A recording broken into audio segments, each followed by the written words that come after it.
비만 낙인 들어보신 적이 있으실까요?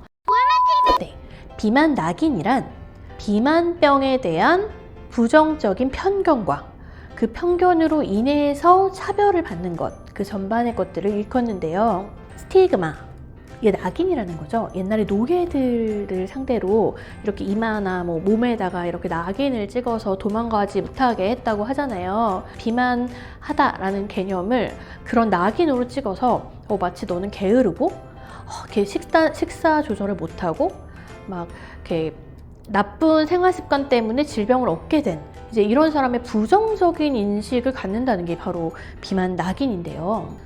비만 낙인이 정말 좀 위험한 부분이 있어요. 뭐냐면 이제 두 가지인데요. 비만 미용 아니에요? 더 예뻐지고 싶은 거 비만 치료하는 거 아니에요? 라고 이제 오해하시는 분들이 있어요. 비만은 질병입니다. 세계보건기구인 WHO에서도 이미 규정한 사실이고요. 한국에서도 대한비만학회에서 서울선언이라는 이름으로 비만은 질병이다 라는 이야기를 많이 했고, 또 여러 매체에서도 이제는 비만이 단순히 개인의 문제가 아니라 이렇게 코로나 시절을 겪으면서 배달 음식이 많아지고 운동할 수 없고 자택에서 격리되면서 이제 외부 활동이 줄어들고 소아들도 다 마스크 쓰고 체육 활동 같은 것들이 줄어들고 막 이러면서 오게 된 사회적 현상이다 라는 개념이 좀 오게 된 거예요. 그래서 비만은 단순히 미용이 아니라 질병이고, 개인 자체가 생활을 못 바꿔서 그런 게 아니라 사회적인 그런 원인을 가지고 있다. 그리고 또 하나는 비만이 다른 호르몬이라든가 또 갑상선과 같은 질환, 또 부신과 같은 질환이 있을 때 이제 억울하게 살찐 사람들이죠. 이제 그렇게 질환의 증상으로 체중 증가가 나타나는 경우도 있어요. 이제 그런 경우에 이제 또 비만을 겪게 되기도 합니다. 이 모든 게 비만을 낙인 찍고 이제 비판하고 비난함으로써 이 모든 것이 호전되느냐?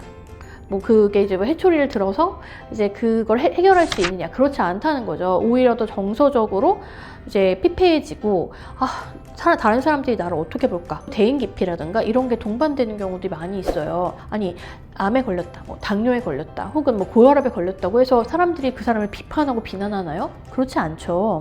치료를 잘 받아야 된다라고 생각하잖아요. 비만 역시 질병이고, 물론 생활습관 중요하지만 그렇게 치료를 받아야 되는 사람이라는 거죠. 근데 이게 아주 다양한 생각들이 지금 공존하고 있는 거예요. 오죽하면 너한테 약을 써서 비만을 해소하라고 하겠냐? 그러니까 비만 치료를 받아야 해서 빨리 다른 질병이 발생하지 않게 도와줘야 되는 사람인데도 불구하고 치료를 받는 것에 대해서도 부정적으로 생각해요. 그리고 비만 자체에 대해서도 부정적으로 생각하고, 아이러니하게도 의사들조차도 진료실에서 못 오셨어요. 이런 식으로 잘못된 질문들을 하기도 하고, 또 그런 영상 매체들에서 마치 굉장히 마네킹처럼 마른, 모델처럼 마른 이 저체중의 몸무게가 마치 맞는 것처럼, 요즘에 중고등학교 친구들이 자기 키에서 130 뺀 게 표준 체중이라고 생각한다는 거예요. 160cm다. 그럼 130 빼면 30kg거든요? 그럼 160cm 사람은 30kg가 정상 체중인가 봐요. 아니죠, 당연히. 굉장히 왜곡된 체형에 대한 인식을 갖고 있고, 굉장히 마른 것만 옳은 것처럼, 그리고 동시에 비만은 질병이다라고 생각하는 사람들조차 비만을 치료하는 것은 약이 아니라 생활습관이다 라고 생각을 하는 경우도 많아요. 그런데 약의 도움을 받아야 되는 사람들도 있거든요. 그럴 때 약의 도움을 받는 것이 마치 그 사람이 무슨 무능력하고 그 사람이 자제를 못하고 그런 것처럼 오해를 하면 안 돼요. 그래서 치료를 받아야 될 사람들은 꼭 치료를 빨리 받아야 하고, 비만은 미용적인 해석보다는 질병으로 해석하는 것이 맞고, 그렇지만 그것을 타파하고 나쁘고 이렇게 보는 것보다는 빨리 치료하고 관리해야 될 것이다 라고 생각하시는 게 맞겠습니다. 그래서 비만 낙인, 우리가 다른 사람들을 치료받을 수 없게 고립시키고 있진 않은지 한번 생각해 봐야겠습니다.